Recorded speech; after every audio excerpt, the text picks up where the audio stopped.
Good afternoon, ladies and gentlemen. Welcome to the College Township 2023 reorganization meeting. My name is Adam Brumbaugh. I am the College Township manager, and I will be acting as a very short-term temporary chair for the purposes of filling the council vacancies in terms of officers. Our first order of business, however, it's with great pleasure that I introduce Susan Trainer, who has been selected by College Township Council to fill the unexpired term of Paul Takak, who has left us for the Pennsylvania legislature. And without further ado, Ms. Trainer, I'd invite you to the front of the room so that you may be sworn in by Judge Greg Cayley, District Magistrate. Mr. Cayley is a resident of College Township and has graciously agreed to be present to do this swearing in. Thank you. Please raise your right hand. Do you solemnly swear that you will support, obey, and defend the Constitution of the United States and the Constitution of this Commonwealth, and that you will discharge the duties of council member in College Township, Center County with fidelity? I do. Congratulations. Thank you very much. Thank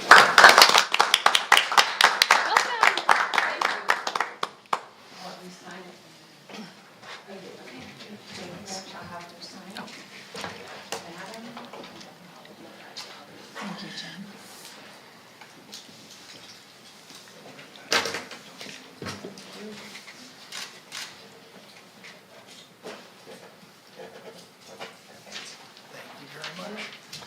Thank you, Judge. Appreciate it very much for being here. Now, moving on to the next order of business, that would be the, actually, we're going to say the Pledge of Allegiance first. So those that can, please stand and join me. I pledge allegiance To the flag of the United States of America and to the republic for which it stands, one nation, under God, indivisible, with liberty and justice for all. Thank you all for bearing with me. Now, on to the first order of business.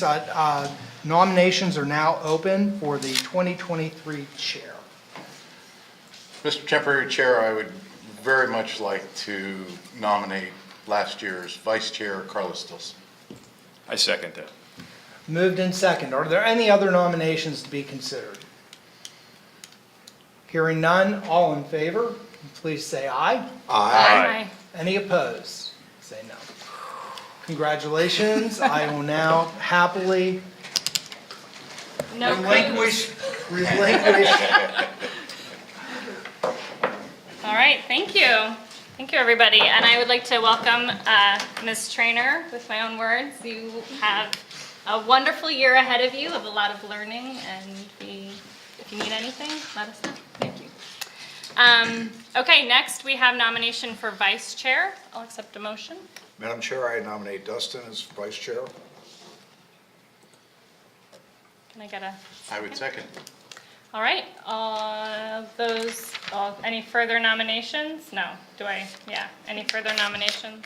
Okay, all those in favor, say aye.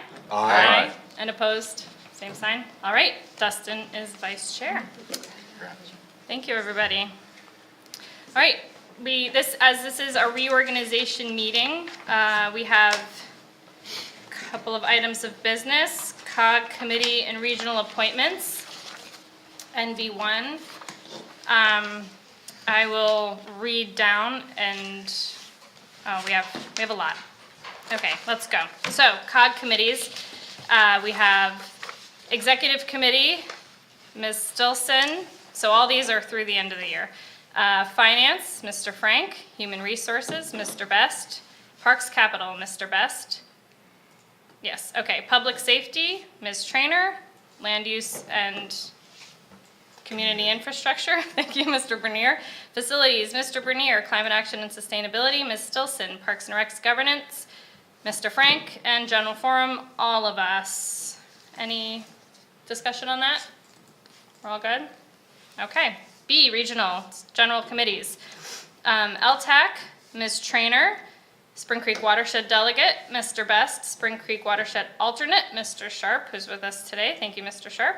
Center Area Cable Consortium, Mr. Best. CCMPO Coordinating Committee, Mr. Bernier. CCMPO Technical Committee, Mr. Franson. The College Township Industrial Development Authority Liaison, Mr. Best. And the Center County Solid Waste Advisory Committee, Ms. Stilson. Any discussion on that? Okay, moving on. C, PSAT's Voting Delegate. Last year we had Mr. Takak, and this year, does anybody plan to go to the conference in late April? Who can be our voting delegate? I'm planning to go, and if no one else wants to be the delegate, Your I arms will. ready? well, if I'm the only one going, I will be the delegate. Okay. If someone else is going and wants to be, I would certainly, You'd be willing to give that up? All right, well, let's put you in there so we can, well, that's what I get for speaking first. congratulations. I didn't see anybody else making eye contact. Well, but others are going, right? I plan to go. Okay. I just don't know, I probably won't know for about a month work-wise how much I can attend. Okay. Yeah, I think some schedules are still up in the air, so. And I'd be interested in going, I just don't know how helpful I would be in terms of being a voting member. Oh, so. we've all been, our Okay. first year, you're a great voting delegate. It's a good learning experience. See, that's what Paul got it, that's how. Paul Oh, got I it. see. New guy. Would you like to do that? I'm happy April to do it. Okay, well then let's do that. Ms. Trainer, voting delegate. I don't want to take it away from you. Oh, no, that's fine. It's a good arm workout. Let's go. All right, any discussion on that? We've got Ms. Trainer in there. Okay.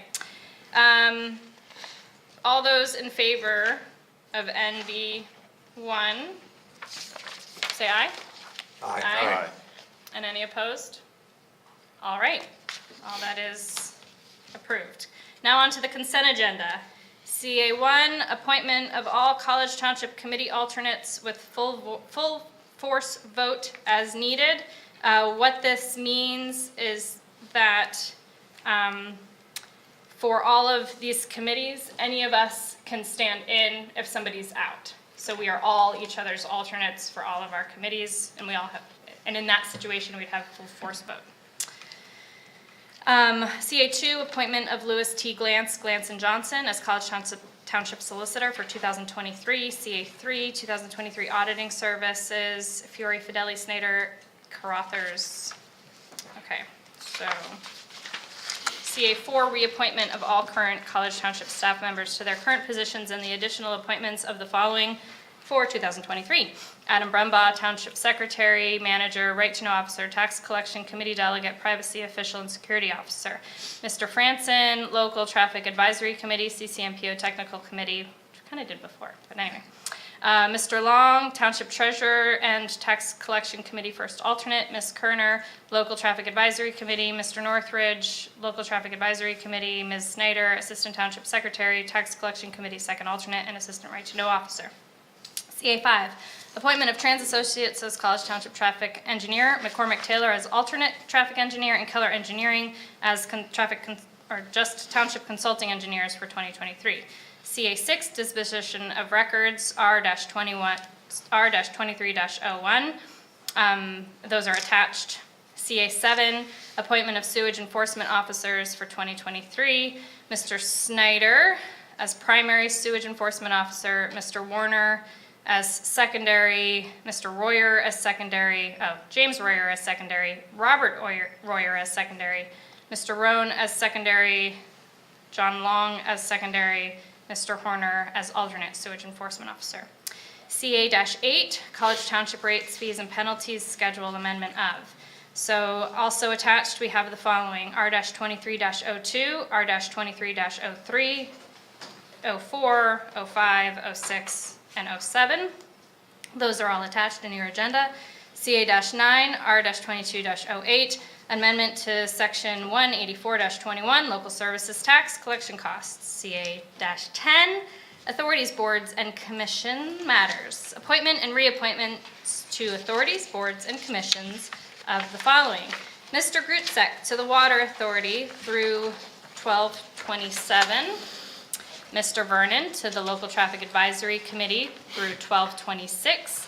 Mr. Wasson to the Vacancy Board through 12/23, Mr. Sharp to the Spring Creek Watershed Commission, first alternate, through 12/23, Ms. Sittler to Parks and Recreation Committee through 12/27, Mr. Moore to the Parks and Recreation Committee through 12/27, Ms. Fregola to the SCLO Library Board through 12/25, Mr. Versiput to the CNET Board through 12/25, Ms. Corey to the Planning Commission through 12/26, Mr. Forziat also to Planning Commission through 12/26, and Mr. Lyncha to the Zoning Hearing Board through 12/27. CA-11, appointment of the following financial institutions as depositories for College Township funds from January 23 to December 23. First National Bank of Pennsylvania, PA Local Government Investment Trust, and Jersey Shore State Bank. And CA-12, setting of mileage reimbursement rate at the federal IRS rate. Any discussion on the consent agenda? Could you repeat it? I missed all of that. You're welcome to come back and do that. All right, all those in favor, please, I guess I'll accept a motion. Motion to approve the consent agenda? Yeah, I missed that on the Second. NB1. All those in favor, say aye. Aye. All those opposed, same sign. Okay. That, I believe, Move to adjourn. thank you. And I call to order the regular College Township Council meeting at 12:13 on January 3rd, 2023. We've already done the Pledge of Allegiance, so with everybody's permission, I will move on. First item on the agenda, as always, is open discussion. Anybody have anything for open discussion? All right. Anybody online? There isn't anybody online. Okay. Moving on, we have reports. Manager's update. Okay, thank you, Mrs. Chair.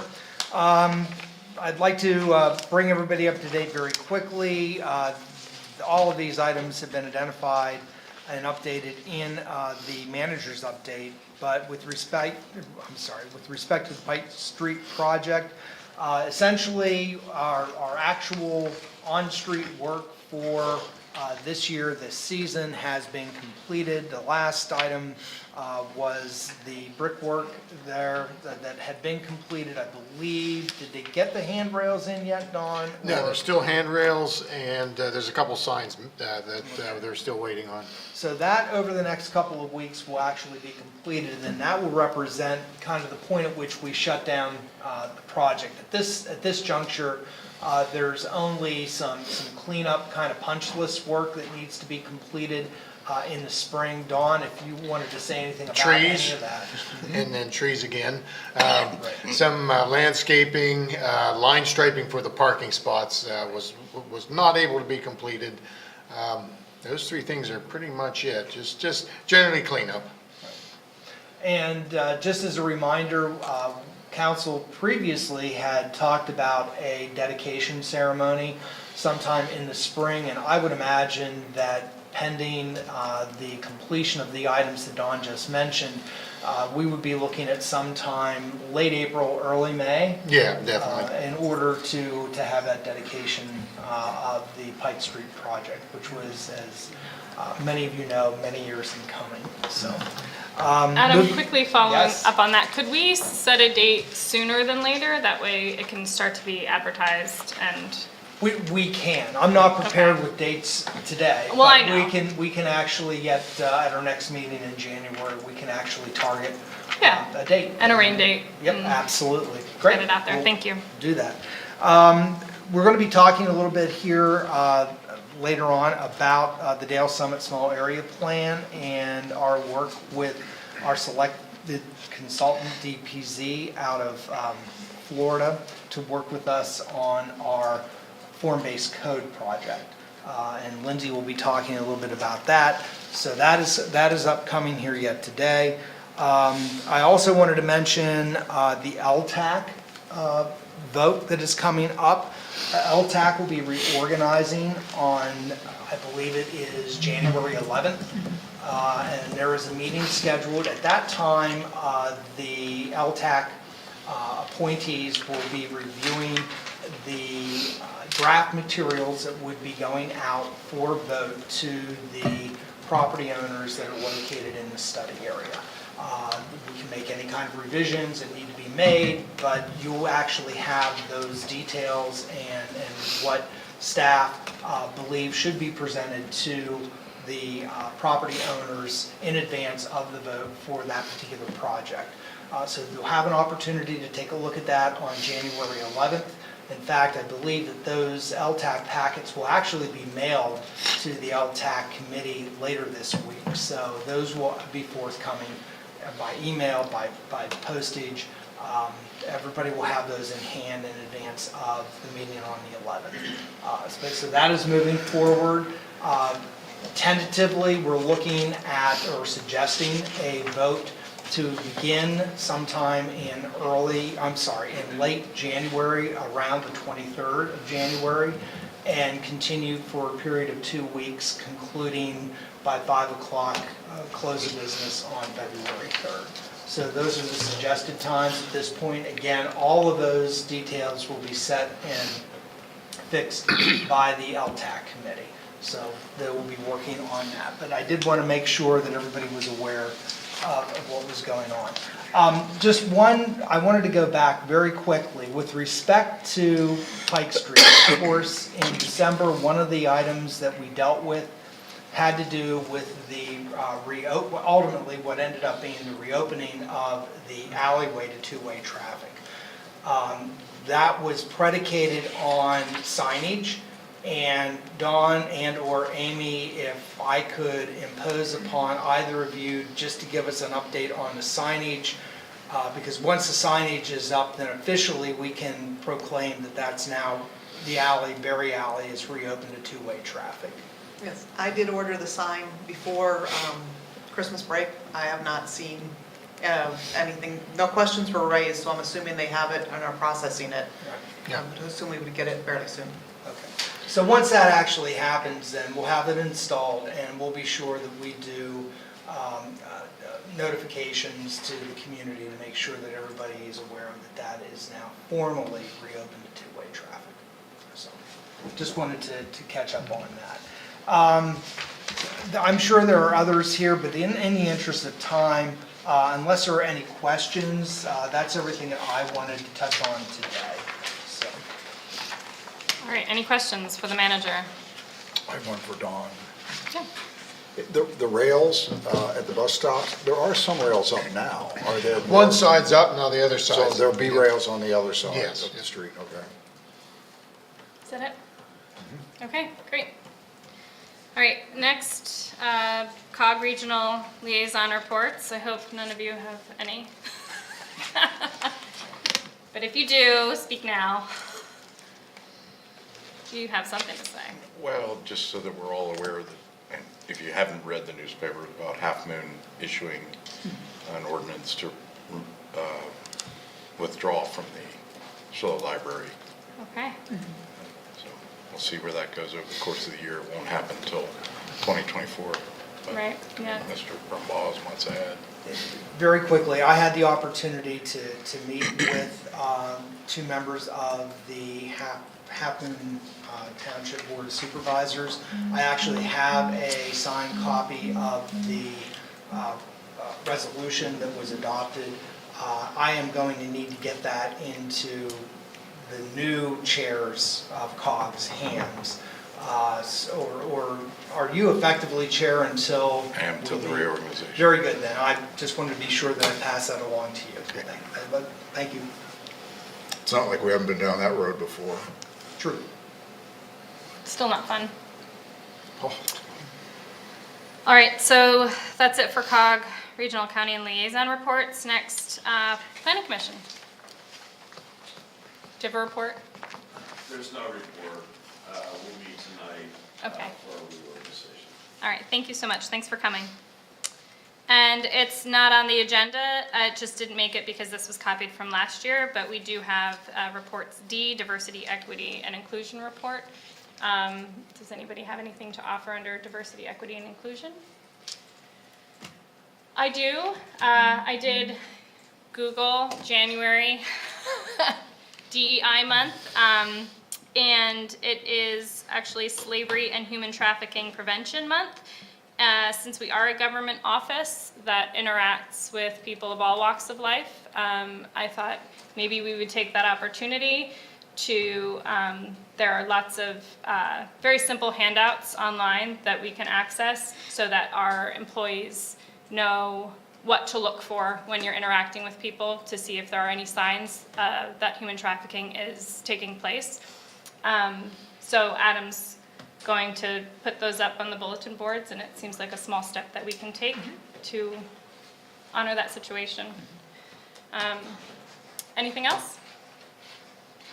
Okay. Moving on to the consent agenda.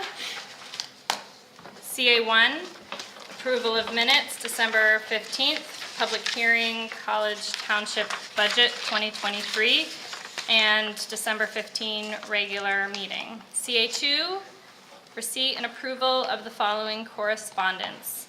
A, an email from Nicole Alamon-Minier, dated December 12th, regarding Berry Alley. B, an email from Jim Eberly, December 14th, again about Berry Alley.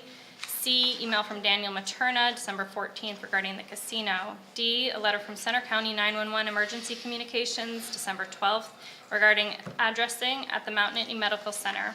E, email from Daniel Materna, December 20th, regarding the casino. And F, a letter from DEP, December 21st, regarding Center County Recycling and Refuse Authority, a Dale Summit Transfer Station permit. And CA3, we have no action items today. Is there any that anybody would like pulled? Adam? Yes, CA2D, please. And did you want to accept the rest of them before we go on, or? Well, does anybody else want anything pulled? Okay. I will take a motion for everything but CA2D. So, second. All right, all those in favor say aye. Aye. Aye. And opposed? Okay, that passes. And then Adam, please, CA2D. Yeah, this is a communication that the township received from Center County Emergency Communications 911 Center. And this has to do with addressing, and specifically it has to do with addressing at the hospital, at Mount Nittany Medical Center. As a number of you will recall, we have had an ongoing dilemma with respect to new projects that end up being constructed at Mount Nittany Medical Center over time. This probably spans 20 years. There is a significant issue with 911 and the current addressing. The addressing presently for the hospital is noted as Park Avenue. We do have Hospital Drive, and this is a situation that is creating some problems and has been creating problems for the 911 center over a period of time. I just wanted to bring this to your attention because we are anticipating yet this year, actually early this year, that we're going to be receiving a land development plan for the bed tower project from Mount Nittany Medical Center. And when that comes in, because there are associated other construction activities that will go along with the bed tower, because those will actually be separate and distinct facilities and will not simply be additions to the existing building envelope, this is going to raise the issue yet again about addressing for the hospital. So I wanted to be sure, I know that the county is aware that the bed tower project was coming through, which is probably the impetus for this letter. This does a good job of recounting the history of initiatives or efforts that the county has tried to make over time to get changes made to the addressing. The difficulty here is that it is a very sticky proposition in terms of the hospital making changes to its addressing. This is not simply, some letterhead that needs to get changed. There are some significant issues operationally for the hospital in making changes to the address. And I know that heretofore, those have been so significant that the hospital has consciously chosen not to address those, or not to endeavor to make those changes. I think that we are reaching a point with this newest project, and I've had opportunities to speak with Tom Charles from the hospital as well, and he is aware of this situation. We had a staff review meeting of the proposed bed tower project where we've talked about this issue. Unfortunately, it seems that this particular issue may be the biggest issue that is out there to be addressed by the hospital in connection with the work that they're going to be doing. But I wanted to be sure that the county's letter was noted by council, as well as to remind council as we go through our future review of the bed tower project, that this in all likely is going to need to be something that is captured as a part of the land development approval to initiate the effort to begin the transition to a different appropriate address for the hospital. So that was everything that I wanted to capture. Mark, did we hit it all? I think you hit it all. Okay, all right. Any questions? Yes? Hospital Drive is a Yes. township road? It is. Just confirm. And the process of this involves the township, the county, and the hospital. Primarily, though, Our It's- zoning officer, our zoning officer. yes. Okay. Do we intend to push this to happen? I think under the circumstances, and again, the purpose of the letter from the county, I think we're at a point where we really have no choice at this juncture. Several months ago, I had the opportunity to speak with Tom Charles, and the workaround at that time was that provided that there are no additional detached structures that are affiliated with the project, and that this was simply going to be an addition to the existing building envelope that exists now, that there would not necessarily need to be a change in addressing. However, now that the project has come in, there are two additional structures that are not present, that are not proposed to be attached to the hospital. One is a parking structure, and another is a Utility maintenance. The security boiler building, room, the security building. that are going to actually be completely separate. And so on that basis, and again, at our meeting, we talked that through, and Tom and I acknowledged that previously we had talked about, we may not have to do this as long as there were no separate facilities being constructed, but that does not appear to be the case. Okay. And again, the issue at hand happens to be, there are occasions when emergency services are called to the hospital. And without more exact addressing, those emergency services, dependent upon who responds, i.e.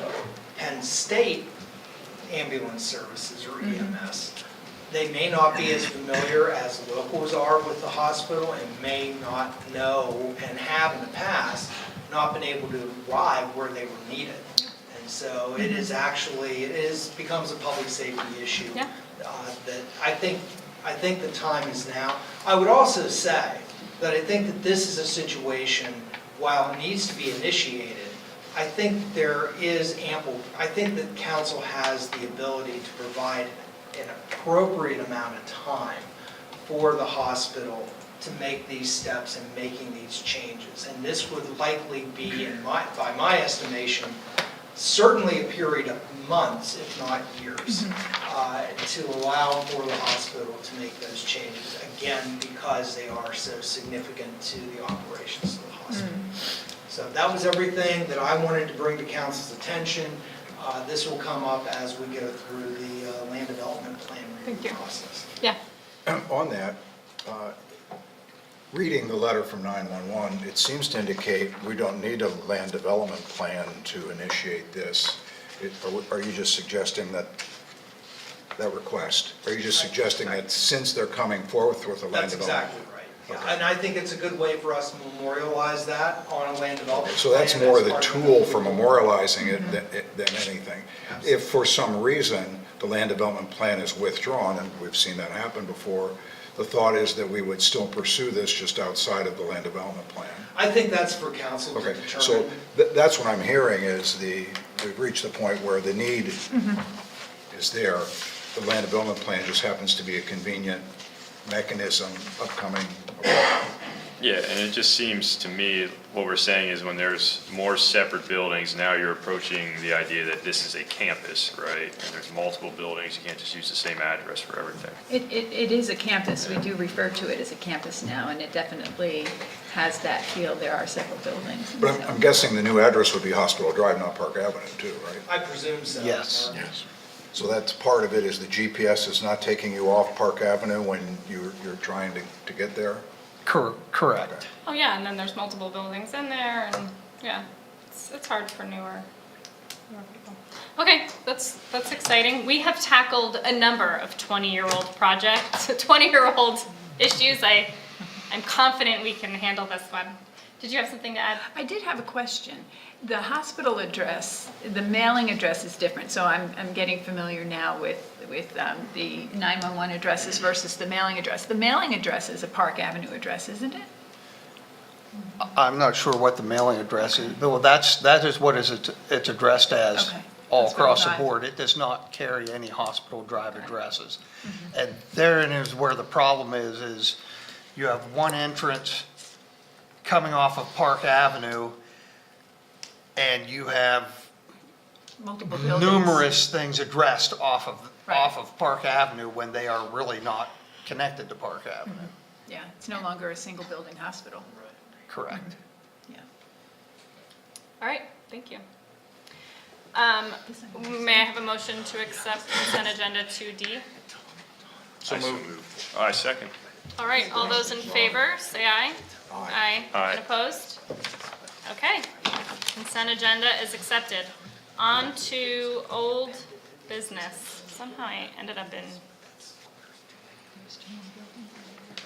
my old business folder has an NB1. You may Oh, think it's an just- NB, he marked it wrong. Okay. I did Wasn't what? Jen, wasn't Jen. Okay, so OB1 Dale Summit Area Plan Form-Based Code Review of Scope of Work with DPZ. Ms. Skosh. Thanks. So today I'm happy to present the draft scope of work to council for the updating of the both Dale Summit Area Plan and Form-Based Zoning update. This is just for your initial review. The committee was chosen months back, and we went through all of the responses to our request for proposal. And towards the end of October, the committee chose DPZ Co-Design LLC to move forward with the updating of the form-based code. Since that time, the staff reviewed their submission and pulled from that submission the scope of work that was included in it, but we did add some things to tailor it more toward what we want to see coming out of the final product. The committee had the opportunity to provide some feedback on the scope itself, and we did receive those. And now the document is in hands of DPZ, just to make sure we're both on the same page. Once council makes the initial comments, then we'll fully incorporate any of those. We'll incorporate anything DPZ has to change, and then our plan is to bring it back on the 19th for full execution and commitment. And so in front of you is the scope tonight, and there are 7 sections set up in the scope. They go with, starts with overall projected goals, community engagement, which continues throughout the process. We have phase 1 initiation, phase 2 master plan and form-based code. We have the phase 3 adoption process, implementation, and then finally we have final outcomes and deliverables. So this is all set up to happen over 21 months, and the scope goes into some pretty good detail, and I feel everyone on the committee seems fairly satisfied. There might be a few places we want to expand, maybe in the charrette to find out like exactly what it's going to entail fully. That might be the only change that we propose to make in here. But it's gonna be a long but exciting 24 months, and I think it will probably go fast, but this is the scope for you just to provide any comment to us if you have any. All right, thank you. I will start with Eric.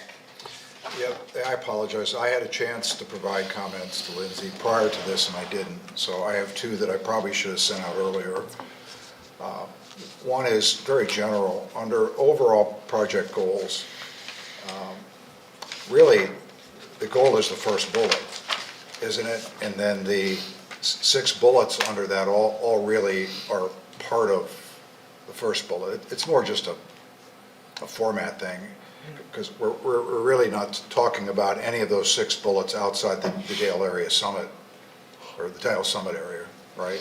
Right. So it's kind of preparation of form-based code for Dale Summit Area Plan to include Okay, the I'll following make that 6. change. The other comment I had was a general comment, wherever it refers to under deliverables, because that's important. You know, you can't ask for deliverables that you don't ask for in the deliverables. We often reference electronic copies, and on at least one occasion, we say web and media materials as needed. I think we should look at this, and in some of the cases where it says electronic, it should also say web. Okay.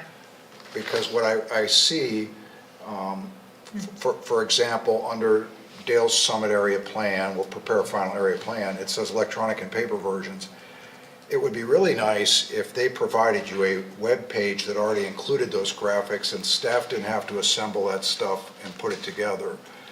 So it may just be, it may mean that we intend for those to all be ready to just post on the web, but it might help us to be that specific. Okay, that's a good idea. I mean, I think the more I mean, specific. ideally, they would, this is getting outside of, I think, maybe the scope a little bit, but ideally, they would prepare the web pages, and we would just link to them. Yeah, I know during their interview, they did talk about their, the images and what they're going to. Right, but there's a big difference between them sending you a bunch of images and them creating an interactive web page that we simply link to. Okay, Those are my comments. thanks. Yeah, that's good. Any others? Dustin? Just a question, so we're hoping to approve on the 19th, so if all goes well, we're hoping month 1 would be, what, February or March? Yeah, I would hope February, if we can do Okay. it in January, that'd be great. Awesome, thank you. Rich? Susan? Nothing. Yeah, you know, you look at the cost and it takes your breath away a little bit. But then when you start reading into the deliverables, if we can really get this out of that, it would be really wonderful. It's very exciting. I just had a quick question about if we could have a copy of who the township work group is at this point. Yep, that's something I noted down today when I was going through this again, just to make sure that we have everyone Great. on board. And who- is there a council member on there? Well, currently on our committee, it was Eric and both Dustin. Right. So I don't know if they want to continue. I think once we get everything under contract with DPZ, we'll have that initial discussion with them and determine who should be. Okay, From yeah, council. let's find that out, so that way we have, maybe we can put it on our list of assignments, and we can have a regular reporting back, just as this moves forward through the months. Great, yeah, I agree, and I wanted to, I mean, on our PC agenda currently, we have a form-based code update we just keep it ongoing on the Okay. agenda, so they'll stay in the loop So that would be Great. great to have something similar with council. Yeah, yeah. Just so that we know how it's going, where we are in the timeline. Yeah, that'd be great. That's it from me. Adam? Yeah, the reason this is important for council to take a look at is because, as Lindsay mentioned, this scope is also going to be looked at by DPZ. And while you had talked about the fact that the overall number, which is about $300,000, kind of takes your breath away, I do want to caution everyone that with this scope of work, there could be revisions to that number. Okay. The point being is, though, that we want to be sure that we have a scope of work that we want to complete, and that it is being correspondingly priced accordingly by the consultant that we're going to be working with. So this is not necessarily I'm not looking at this as an opportunity for them to come back and adjust their pricing. However, depending upon how they interpret some of this scope of work, that is a possibility. So I did want to make council aware of that, but we should have those details available for council's review to finalize at our next meeting in January. Okay, thanks for that clarity. Any further questions or comments? All right, with that, Lindsay, I think, Yeah, great. think Thanks this for your should be good. feedback. We'll see you on the 19th. yeah, wonderful. All right, now really to old business. First, we have Spring Creek Watershed, now really to new business. First, we have Spring Creek Watershed Commission bylaws review. Mr. Franson? Yes, you recall back in November, Paul Takak had issued a letter which went out to all the members of the Spring Creek Watershed Commission, asking them to review and comment on a couple proposed changes to the bylaws.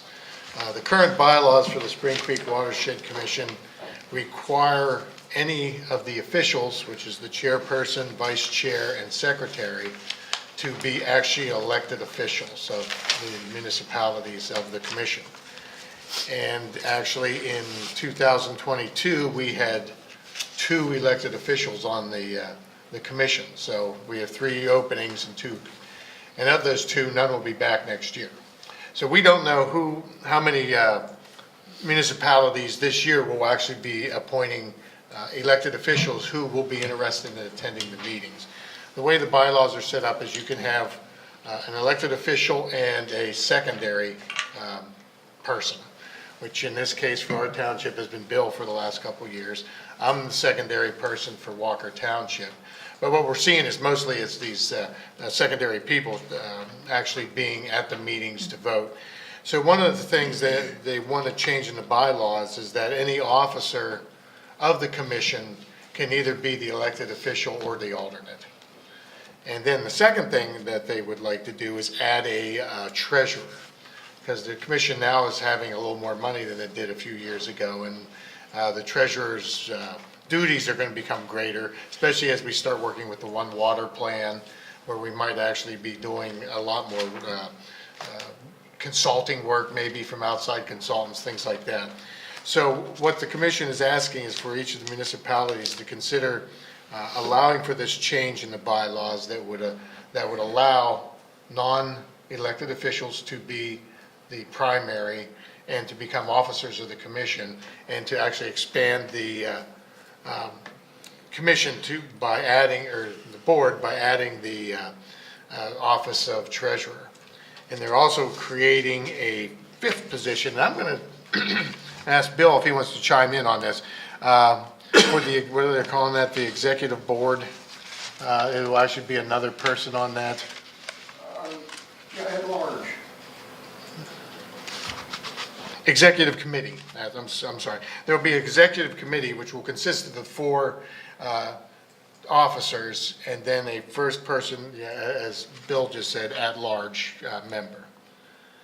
And I don't think they're actually expecting to have resolutions or anything for their January reorganizational meeting. I think what they're looking for is, in general, our municipality is going to be in favor of these changes. Is that correct, Bill? I didn't hear it quite all. Okay, yeah, they're not actually looking for the municipalities to have approved this by a resolution or anything for prior to the commission's January 18th meeting. I think they're looking more just at this time, is there going to be support for these changes? Yeah, I think that is correct. So it was my impression, sorry, if I may, it was my impression that they needed these changes made to get the chairperson because they weren't sure that there would be an elected official to be chair. Is that, No, under the current bylaws. can you speak up? Thanks, Bill. Sorry about that. Bill Sharp, alternate. Under the current bylaws, which we will reorganize under, the chair and the vice chair will have to be elected officials. You can't change that. Once these, if there is an approval eventually, and I believe that at least 7 of the townships will have to come back with a solid approval on this in order for the bylaws to be changed. Saying that, however, the way the Articles of Agreement are made up, it's only binding on the others if they so choose. So, you know, it creates a little, we need a unanimous support on this. So we will start out, we will have to have elected officials. If the bylaws change and are accepted, and chair, vice chair step down, if it allows for the, an alternate to take it over, then that will be the case. And as I said in my presentation in December, my primary concern on having an alternate, and the way the situation is, we're just hard pressed to get elected officials at the table. But given where we're going with this, I personally feel that it's important that we continue to have as much support from the municipalities, the elected officials who are on the boards, the governing boards, as possible. That's my only concern. I would like to point out in terms of the treasurer, that position is well defined in the Articles of Agreement, but for some reason we never put it in the bylaw. So it is a workable approach. And there has over time, a number of times, been an executive committee formed and in place. And given in my presentation, like I said, the level of administrative complexity that's coming up, I think justifies doing that. So, unless anybody's got any questions. No, any questions I for have a Bill? couple questions. Go ahead. Hey, thanks, Bill. So that I understand process-wise, we're reviewing these bylaws, and whoever we appoint, say you and Dustin, they'll actually vote to change the bylaws, right? We're just reviewing this to provide comment to our appointed reps, right? Which are you and or Dustin. Don, you know, there is a section in there called 5. When you make any major changes, you have to have official approval of the governing boards. And Which is, my question is, that's our reps, right? That's not us. There's a dividing line there. Anytime there's a major change, there has to be a formal approval. We had to do that to go forward with phase 3. We had to meet with each board of supervisors and have them to vote to support moving into the phase 3. So that goes back to what Don said about the resolution. At some point, we would then. Just as we had, just as we had a resolution, as Bill said, for phase 3 to move forward, we'll need a resolution for these changes. Bylaw changes. Yeah, but in my opinion, given the impact, given the impact that this could have on the course of the phase 3, I don't know, Dustin is going to be your representative. I defer to any opinion he has on this. But I personally think there should be a vote on the bylaws, just as you will be doing on IDA. Okay, two more quick questions. So theoretically, another township could offer up changes. This could come back to us with changed from this. Correct. Yes. Okay. The elimination of Section 8, should we read anything into that as far as members not attending meetings? We have a lot of members that don't attend all the meetings, so if we're going to start throwing people off because they didn't attend meetings, we would soon have a board of So we should read into it exactly what it kind of insinuates. All right. Yeah, actually, under the Articles of Agreement, the municipalities are required to tell us who the representatives will be, and that doesn't always happen. The last question, executive committee, it references it here, but the only place I heard the makeup was from Don. There's no real list in here, is that there what the makeup of the exec committee will be? Well, no, it states in here that the executive committee is the 4 elected officers, and this is actually new red language on the 3rd page back of the bylaws after Paul's letter. The bottom. Yeah. Oh, yeah, Article 3. Executive committee, the 4 elected officials plus 1 appointed at-large member. Okay, And this is I new. don't have that in my copy, or I'm missing it. That was my question. The committee is so big that it can be a subcommittee is needed to make these decisions, as opposed to just the chair?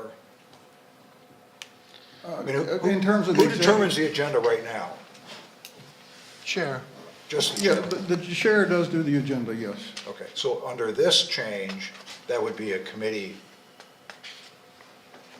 Well, I think my thought is the chair generally sets the agenda, but the executive committee would be advisory. And they may take on more power, I can't tell you they won't. Okay, the only reason I bring it up is that I'm aware of some of, the struggles over the past year with the agendas and that, and this is not necessarily in response to that, this is just clarification of. I would say so. Basically, I think the executive committee is advisory to the chair. And it's still called by the chair. And this is pretty much, like I said, it just simply was not in the bylaws before. I don't think it's in the agreements particularly. It's a standard practice. And it's something like what you're doing with the IDA and the governance committee. Okay. Okay, any other questions? Any problems with the bylaws? Rich? Just a question, the at-large member for the executive committee, I assume that comes from the body, but it doesn't say that. Correct. No, it doesn't say that. So at-large could be Adam Brumbaugh, award-winning manager. No, I vote for that. So just a potential clarification on that. I think it definitely should be somebody, either the primary or the alternate. So that's a good From catch the there. appointed members of the Yeah. commission. It does say at-large member. Oh, I mean, Member, I guess, Yeah. yeah, of what? member of society. at-large member of the executive committee? Of Yeah. the, It's not Right. clear. Yeah, it's vague. Yep. Good catch. Dustin, did you have something? No, I was just wondering where I could access the articles of agreement, that's all. But I'll talk to Bill afterwards. Okay. And Jen can get you a copy, maybe? Okay. sure, I know we have them. All right. Anything else, Eric? Susan? Okay, so we will see this in resolution form? Yeah, I guess right now, would it be fair to say that council is in favor of these changes with the modification noted by Rich? So you're just looking for a consensus? Yeah. Council, So- Straw, point? right, straw vote, Susan, Yes, With clarifications, yeah. with with those Clarifications that suggested. have been asked. Sure. Dustin Yeah, yeah. and Rich? Yeah, support pending any other significant Right. changes, yeah. Yeah. Okay. That's all we needed. All right, great. Thank you. Thank you, Bill. Thanks, Bill. Next, we have new business 2, which brings us to College Township Industrial Development Authority bylaws. Second verse, a little different from the first. Okay. Who's that? Adam. Yep. Thank you.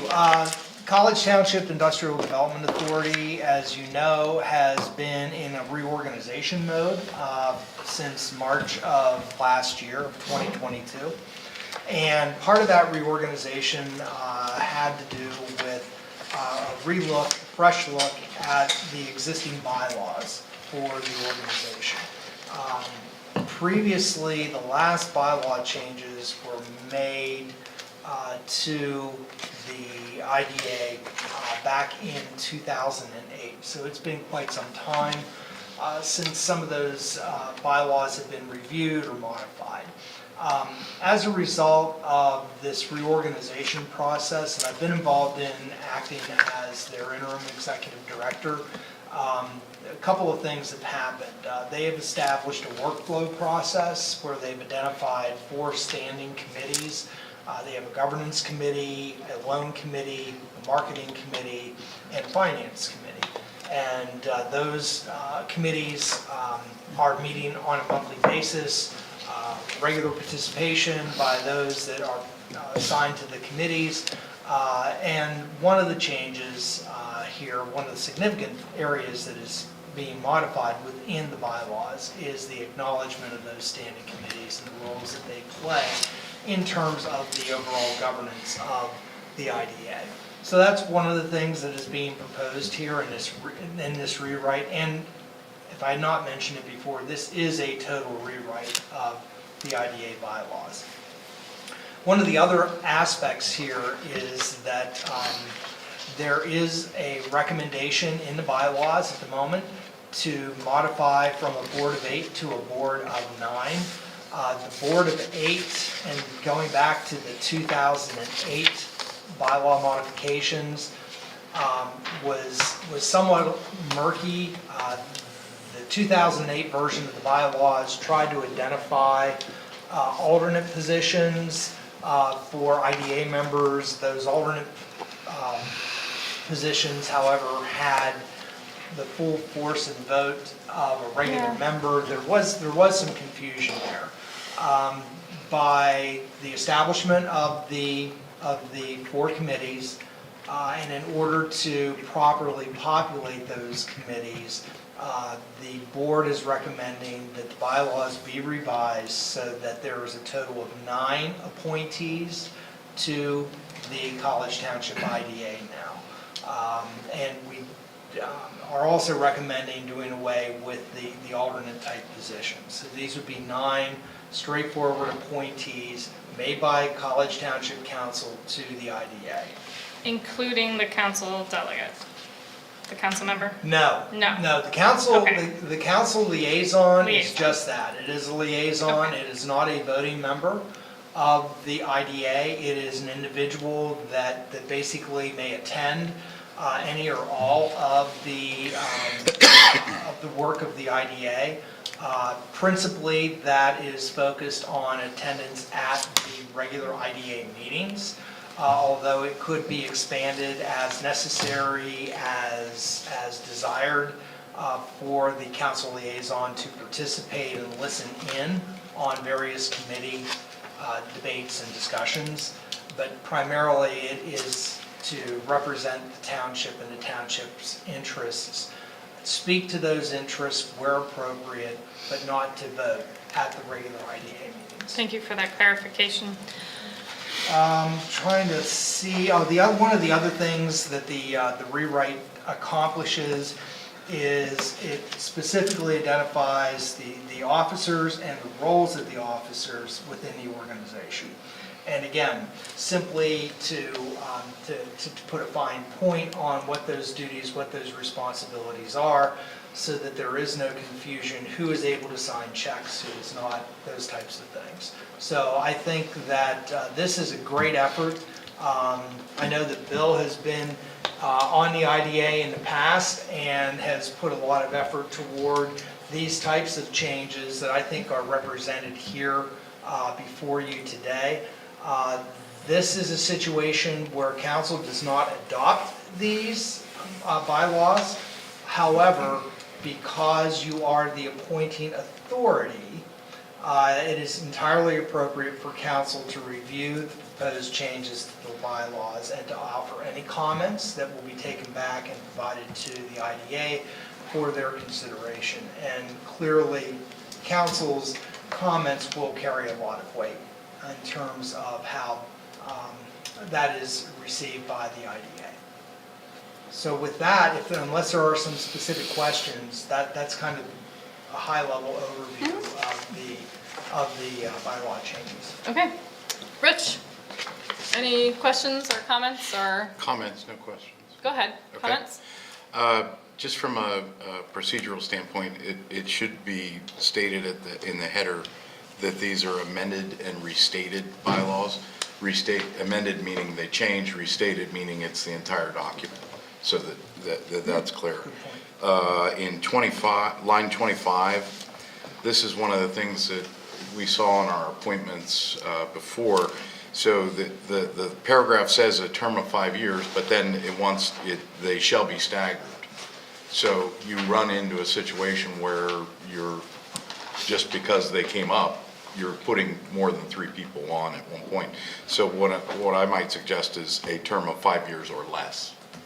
That way, that gives us the ability to set, okay, you're gonna be 4-year because that staggers it appropriately. It puts it back into the stagger.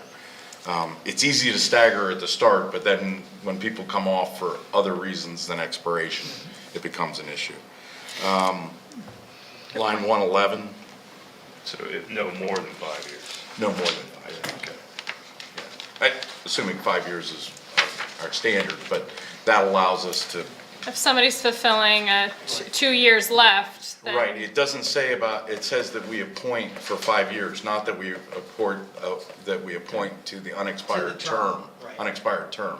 So there has to be flexibility in one or the other. Yeah. Or it could say so- to 5-year terms, it could specifically call that out, maybe.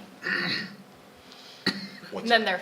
if they called out to the 5-year terms, and then when somebody's filling an unexpired term, as Yeah, opposed yeah, to it appointing either- a yeah. member, yeah.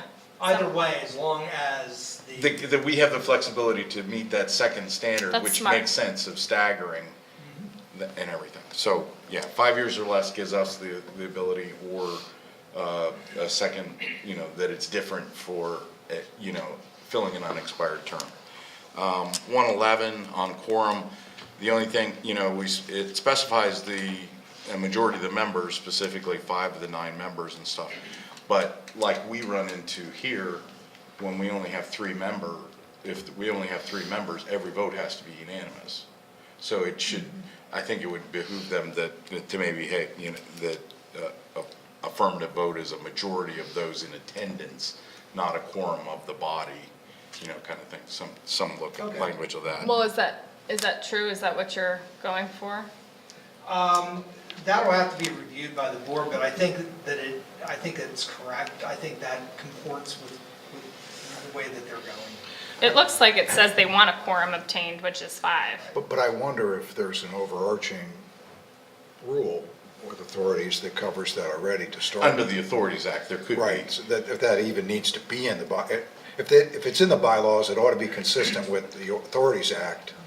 I Well- agreed, but it's so simple to put in there, so when you Right. have to reference it later, you don't want to have to go reference another to reference another and all that kind So of stuff. It's so easy just to as put a in. clarification, so I'm thinking that'd be more like in section 7 for the manner of voting. that- Could be. That motions will pass from a majajority, right? Is that what we're saying? A That's majority of all those that's- in attendance. Yeah, It for those in you know, attendance. it's But again, just- it looks, so is that what you think they should do? Because quorum reads to me like they can meet if they don't have a quorum, they'll just have to wait to vote till the next meeting. Right, no, 2 different things. Yeah. Quorum is clear, 5 of 9. Right. There's no questions on that one. It's just the voting of that quorum. And I'll just give an example. We had it on the COG building lease with Half Moon Township. They only had 3 people there. There was a question on whether it had to be a unanimous vote or it could be a 2-to-1 vote. Oh, I hear quorum as it has to be at least 5 to pass, but that's, yeah, maybe That's what I'm saying. Yeah, that's the confusion. Yeah, because, Got you. again, we have it in here, if there's only 3 of us, which constitutes a quorum of our body, it has to be unanimous vote. So I don't think they want that. Understood. The other thing I want to throw out here is it's important to keep in mind that while this is an authority, it's not organized under the Pennsylvania Municipal Authorities Act. It is actually organized differently, and that's why I am unable at this moment to give you clarity on that issue, because I have to review the Pennsylvania Economic Development Law, which is how this is, that's where their original authority stems from. That's their MPC for us. Right. So just the clarification, and 111, quorum was where it triggered in my mind, there may be a better, more appropriate place, but I think it would be, it benefits everybody to say, hey, yeah, it could be a 2 to, just those in attendance kind of thing.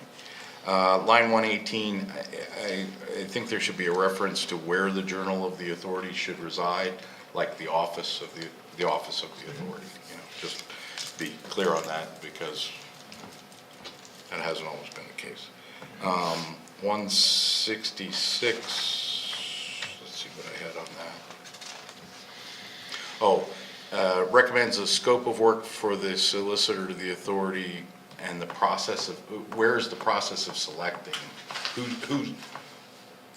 Who does the process of selecting a solicitor fall under? I assume it falls under the governance committee. Well, technically, it'll be the entire board, but the recommendation would okay. fall solely with the governance committee. Recommends a scope of work for the solicitor. So the process will not be under the governance committee, it'll be under the whole board. I'm asking. Well, I mean, the way that I envision this is the governance committee will solicit input from the full board relative to the scope. The governance committee will themselves finalize the scope of work and then put that in theory out on the street in order to solicit responses to that proposal. And then they would make the recommendation back to the full board that this would be the individual or the firm that would be that should represent the authority. Okay, I read it differently in that it's pushing up to the authority, the recommended scope, what the solicitor will be doing. Okay. But just, just process, who controls the process of solicitor, auditor, all those kind of things, if all those are covered. Okay. In general, it's interesting, the governance is got a lot of stuff and everything. So I was wondering if there's opportunities to maybe consolidate some stuff. I just saw like in 147 to 151, you're talking about, both are talking about communications, just who the audience is. You could just expand a little bit on that. And the other in 143 through 170, I think it might be beneficial to maybe establish the priorities, like in that you've got a long list, maybe, prioritization, a little bit of that list, just as a thought. And then, is there anything, would it be appropriate in here, or what document would it be appropriate for the things like the solicitor? Is it every 3 years, 4 years, whenever? Example, COG's a great example. The solicitor we have inherited it, and there's no pending change with that. The auditor's on a 3 to 5 year schedule. Yeah, that's going to be more, in my opinion, that's more operationally oriented, and I think that can change subject to the discretion of the board, just as our process can. For example, we just went through a solicitation process, the recommendation for the auditor that we approved here as part of the reorganization meeting. We actually had gone out for proposals, and as a result, we ended up with our same auditor, but we have designated a period of every 5 years to do that. But that's administrative, that can change. If council wanted that to be shorter, longer, it would simply be by edict of council. And so in that respect, I don't know that that's necessary. I think it's something for them to keep in mind, that they need to have a standard schedule. But I don't think that it needs to be captured within the bylaws. Right, so you run in, you got your articles of incorporation, your bylaws, and then your policies and procedures. And so, you need some kind of repository for where those are kept, so it isn't, if you get hit by the Uber, nobody knows what it is.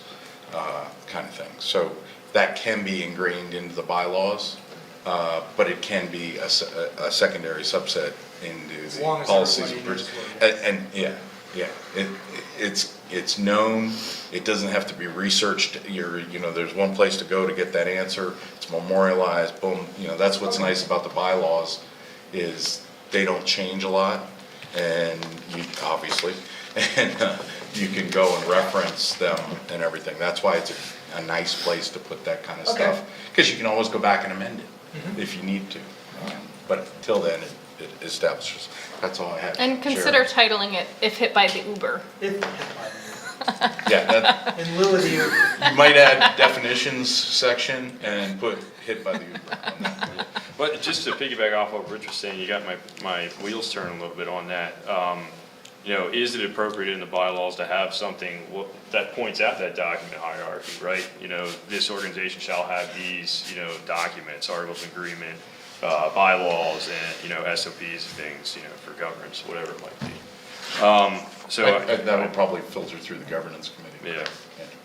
But, is that in the governance committee responsibilities too, right, to establish that document hierarchy?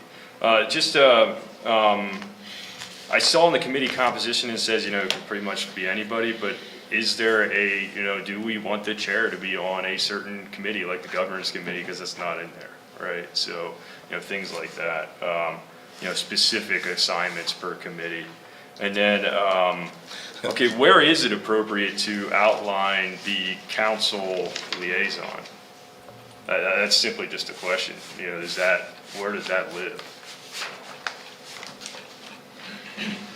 It's not necessarily, it doesn't live in the bylaws, Yeah. because technically it doesn't, the council liaison has no role relative to the operations of the authority. Right. So from that standpoint, it is a definition that exists and emanates from council. Trying to think, trying to think of other liaisons that we have to either our own ABCs. We have or ABC to council, or PC to council. PC to council, right. Where does Yeah, that? are they, where's that it's live? memorandums of That's- understanding, something No, like that? and again, I think that's just kind of by assignment, Yeah. and by choice. Well, so then my question leads to, should we draft just a memorandum to outline, what that is? Could it live in the bylaws? Why can't it? It could, it certainly could be referenced. I'm gonna have to think about that. I Specifically that they're a see- non-voting Yeah, I liaison. don't, excuse me. I don't see that it's a problem for it to be captured in the bylaws. It's just not normally something that I would, Well, they're not technically a Spec member, fine. right? right, they're Yeah, not a and the member. bylaws are the rules of the members, right? Right. Right, but it would specifically call out that they're not a member. That's all I'm saying. It would just Yeah, specifically point if that it out. was gonna be anywhere, it would be in the composition, where is it? Oh, members, The members, section the 5. members Okay, section member is section. where it would, if you wanted it memorialized in there. All right. But, Rich, did you have anything else? no, I did not, thank you. Justin, do you have anything else? No, I'm good, thank you. Eric? Yeah, hearing the discussion about the quorum and then you saying the authority is organized differently, would it be to our benefit to have our solicitor review this on behalf of council? Is there anything to be gained there? I know it's been, Mr. Sober has reviewed it, but, if you're asking us to review it, I would feel comfortable if our solicitor took a look at it. Can be done. I don't know, Well, that's what I'm asking. Is there any value?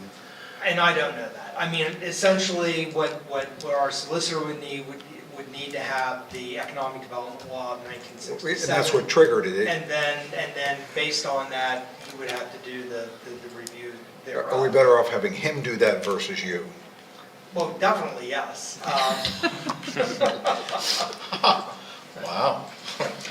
Yeah, sure, absolutely. I mean, I don't think it'll take Lewis too long to go through, number I would one, feel more comfortable. and it would provide some clarity. Yeah, just as an example, like under the indemnification section, that references all the authority members and stuff like that, but as the incorporating entity, should it go up and reference us as well? Good point. Reference council and township as well. Okay. You know what I mean? The solicitor of the incorporating entity would be Lewis. That's what Yes, he's saying, that's he's what I'm- agreeing. I'm just saying there's potential that maybe there should be some language in there to indemnify the township and the council in that loop. You got 2 votes. All right, no, No, I think that's fine. It's enough. Is that it, Eric? Yes. Good point. Susan? I would agree with that. I think it would be a good idea to have the solicitor look at it, listening to what you're talking about in terms of structure and ultimately responsibility for the council. It would help to have that perspective. Great. We can make that. Okay. Do we feel we've given enough feedback? That's up to that I guy. can tell you that you spent a lot more time than we did back in 2008 reviewing the last version of the bylaws for the ODA. Wow. That's what we do. Thank you Council very takes much. That's Enough what we of do. that. That's right. Thank So you. we enough didn't of get a taking it red line seriously. version, because the whole thing would have been red line? It's possible. Yeah. All right, you don't need That's why that restated anything part but is a thumbs up from us. I just needed what I got Comments. here today, the comments, and thank you very much. I'll take those to heart. Yeah, we'll get this in front of Lewis to do his review with respect to the appropriate incorporating document, and I'll also review these suggested changes with the governance committee, the IDA. Great. Okay. Right. With that, we will move to NB3. Look at this agenda. This is not a Jen agenda. This is an Adam agenda. NB3, which I guess the annual conference attendance. What do you need from us? Actually, I think You that need to make Maybe we should have reservations. the solicitor review the agenda before it goes out. only if it's put together by the manager between the last meeting in December of council and. Yeah, only then. Only then. Actually, we have, there's been an indication of 3 folks that have interest in attending PSATs. So in addition to any members of staff that might be attending, Jen, I'm thinking that, we know that both Dustin and Sue and Eric have indicated an interest in attending at this point. It's just that we have to, if we want a hotel at Hershey, I have to do it on Tuesday. It's We- time. It's a timing thing. So- I had a feeling this was your agenda item. So I just need to know how many rooms, that's all. Okay, great. Yeah, I didn't hear what you said, but I really appreciated being at the conference hotel last year, and I understand the economics involved here, but boy, the convenience, there's some value there, just given the location of the alternate hotels versus. Oh, it's so much nicer. Yeah, so that time is worth something if it, I think it's just a matter of getting it in. It's a Gotcha. chance. Yeah. It's a hard. Okay. It's a lottery almost. Okay, anything else on PSATs? Just confirmation for you, Ms. Chair. I'm showing the general forum as April 24th. by We normal often schedule. miss the general forum. Yeah, just, I don't know if that might be moved. The general forum for April might Oh, be I adjusted to could it, suggest it. because there are a number of Yeah, folks it's, that go to that. right, it's a tough one. Okay. And they may have already moved it, I honestly don't recall. They haven't in the past, have they? I don't recall it hitting Not that lately. hard on that. There was discussion about PML and this and that Yeah, kind yeah. of thing, Well, but the years I've attended PSATs, it overlapped with the general forum. but- All right, anything else on this item? You No? can sign me up. Sign Dustin up, Jen. I want a room. He wants a room in the lodge. No pressure. All right, great. That takes care of NB 2-3. Staff informatives? Anything? Nothing to add. Okay. Not reports that are due. Council staff, other matters? Yes? Two quick ones, I hope. I noticed, going back to the reorg agenda, we didn't appoint, or the Thompson Woods Governance Committee, are they considered ABC? Yes. Okay, so we're not ready to appoint them yet? I'm glad you brought that up. There are a number of positions that are open and available for appointment. There are presently 2, potentially 3 IDA positions to be filled, but 2 right now to be filled. We have 2 Thompson Woods Preserve governance positions to be filled. We have potential, based on what council chooses to do, to appoint 1 or 2 alternates to the planning commission. So all of those positions are available. Did I miss any, Jen? So that's a potential of 7 appointees that you have to make yet. And in discussions with the incoming council chair, we're looking to possibly act on those appointments either yet in January or maybe in the first part of February. Sure, if it takes that long. So this was going to be my topic, so I appreciate the segue. We have a few things that we need to meet outside of a council session about. 1 is the appointments of ABC committees. 2 is manager evaluation stuff. And 3 is still the climate action and adaptation plan review that we had discussed meeting outside of a council meeting about. So I'm not sure if we can hit all 3 of those in one. I think it's possible.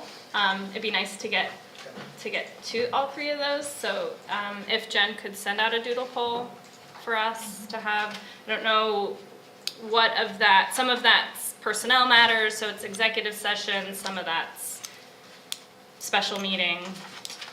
So I don't, however you can work that out. Yeah, I'll work with Jen. We'll identify some dates. So we're looking, this would be a standalone, not a regular scheduled meeting. This would be an It would, addition. I don't think we would fit that before a regular council meeting. How does council feel about having a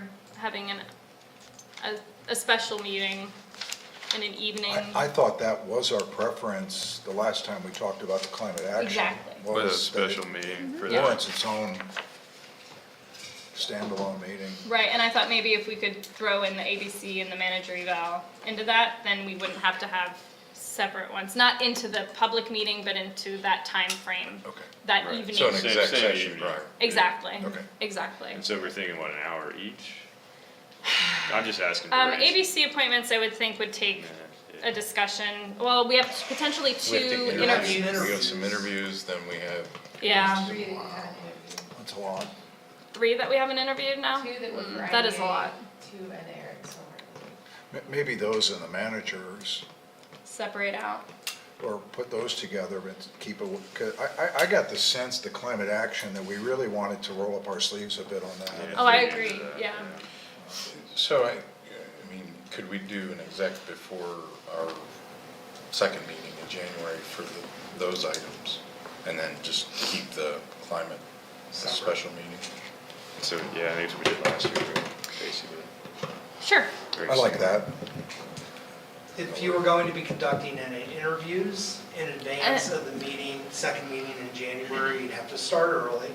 So it'd have to be around 6 o'clock that you would need to start. I don't, yeah, I'm If thinking, you're going to accomplish the interviews and the evaluation. Yeah. right, I'm thinking, could we, depending on when maybe the people are available for interviews, I'd like to attach one of those to the climate action. I agree that maybe all 3 is a lot, but putting the manager's eval and the council, and the interviews before a regular council meeting also feels, Well, also just- feels overwhelming. Just to confirm, the initial manager eval is just the distribution of the paperwork. And then That's we gotta true. get the return That's of true. that. That's not gonna come That's till early right. February. Right, good point. And then council will need to review that. Okay, And then, That's the longer one. Yes. The second one. yes, the second one is the longer one, yes. So I guess it's. well then rel- I think we can fit them all together. Let's put them, that way, if they can't meet on a Thursday or something, we can kind of be flexible. If that first manager eval is just handing out paperwork and explaining what to fill out, then I think we can fit them all three. That sounds doable to me. Okay. So yeah, let's do a doodle poll for that and get that. If we can get that in January, I'd like to get rolling. These things tend to get kicked down the road. Yes, they do. And then it's May. Yep, exactly. And we have other things. We haven't done a SWAT in a little bit. That'll be coming up, right?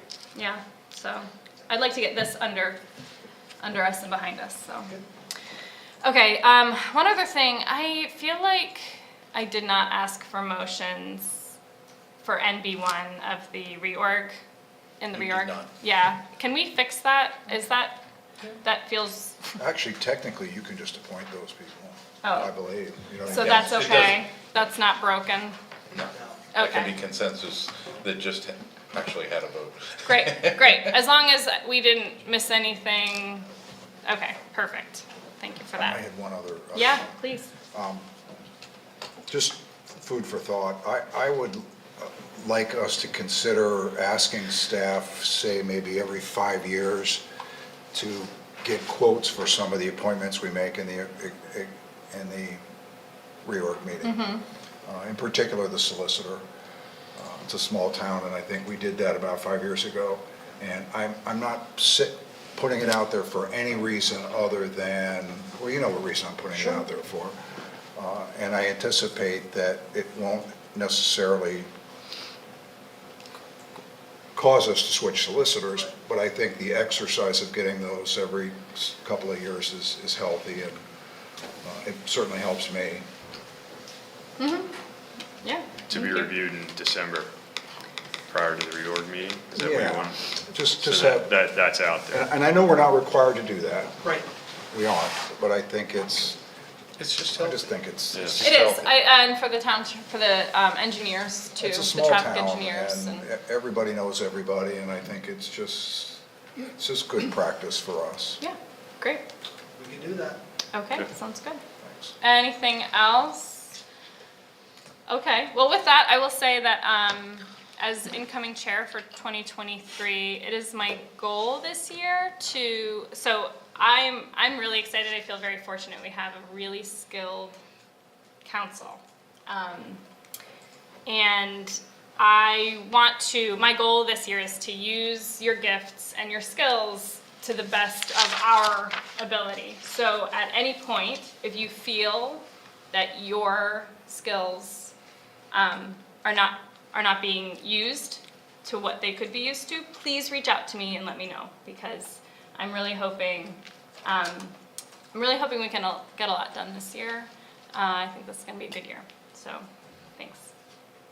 With that, I will accept a motion to adjourn. So moved. I've waited a year to do that. All right, meeting adjourned, thank you. You've been on the gun tonight, or today, sorry.